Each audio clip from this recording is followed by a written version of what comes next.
Las claves del milagro de Australia, la economía que lleva 30 años sin parar de crecer.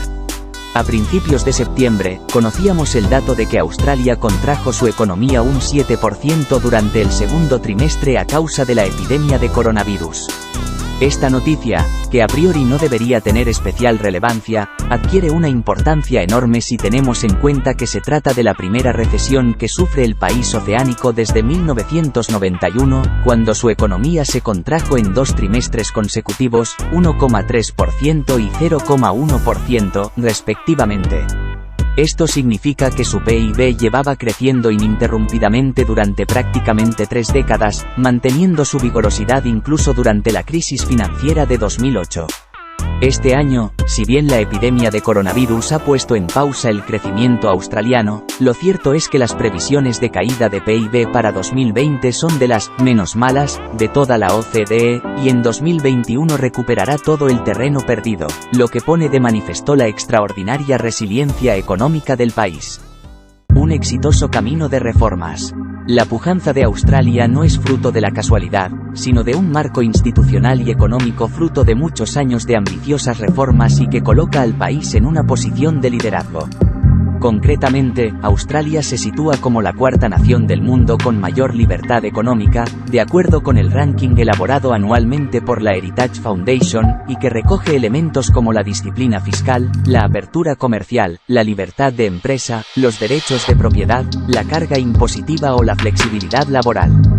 La mayoría de las reformas liberalizadoras que pusieron a Australia camino del éxito en los años 80 y 90, llegaron, en contra de lo que pudiera imaginarse, de mano de gobiernos de centroizquierda. El emblemático Bob Hawke encabezó el gobierno desde 1983 hasta 1991, y fue relevado por Paul Keating hasta 1996. Entre los dos, encadenaron 5 victorias electorales consecutivas para el Partido Laborista.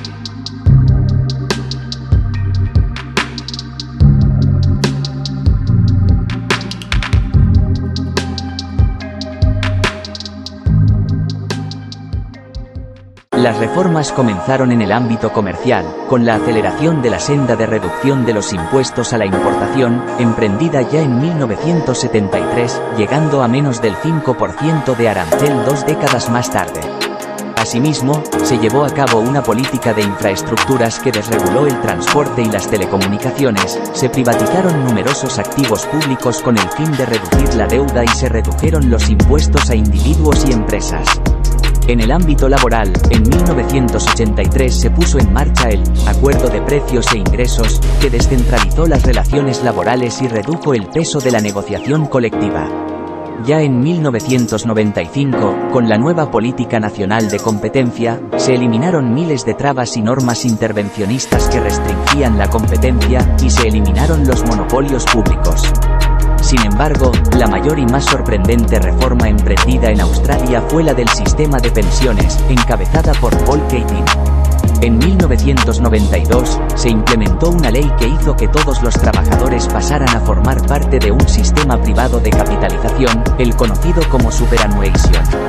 Este sistema, que se vino desarrollando desde los años 80 por parte de los sindicatos, consiste en unas cuentas individualizadas en las que los trabajadores van acumulando mensualmente un porcentaje de su salario, y que es desembolsado por las empresas.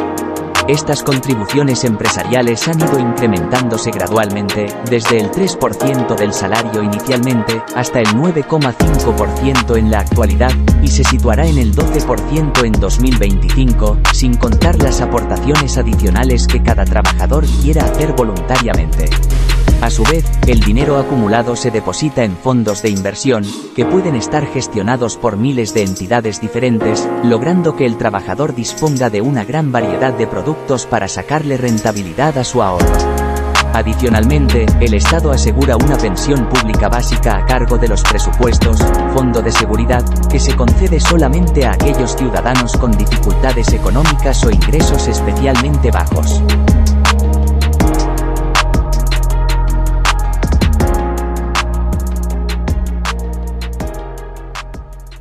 El amplio consenso social alcanzado para poner en marcha este sistema, así como su continuidad en el tiempo, dice mucho del éxito del modelo privado de pensiones, y afianza la responsabilidad individual de los ciudadanos para manejar sus propias vidas.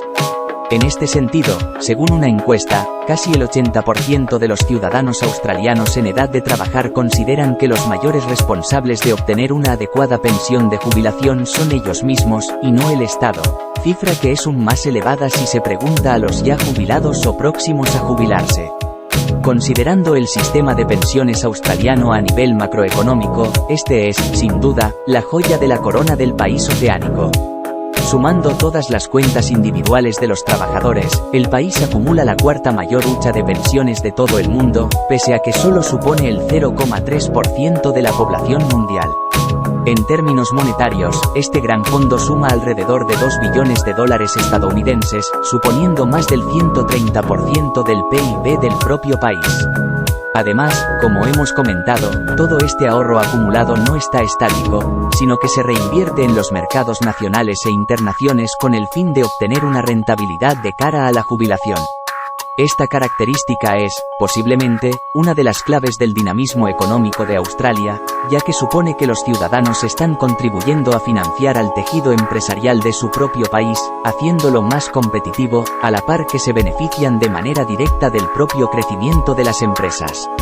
Esta coparticipación empuja a la ciudadanía a seguir apoyando las facilidades regulatorias y la libertad económica de las que goza el país, lo que convierte el sistema en un auténtico círculo virtuoso de riqueza y prosperidad.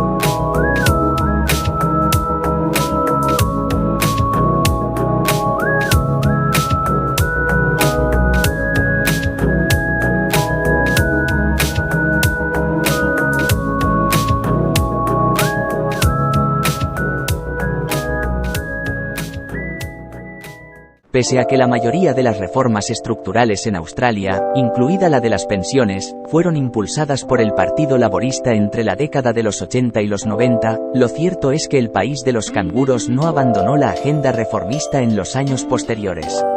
En concreto, entre 1996 y 2007, tomó el control del país el Partido Liberal de Australia, encabezado por su líder John Howard, y en coalición con el Partido Conservador National Party of Australia.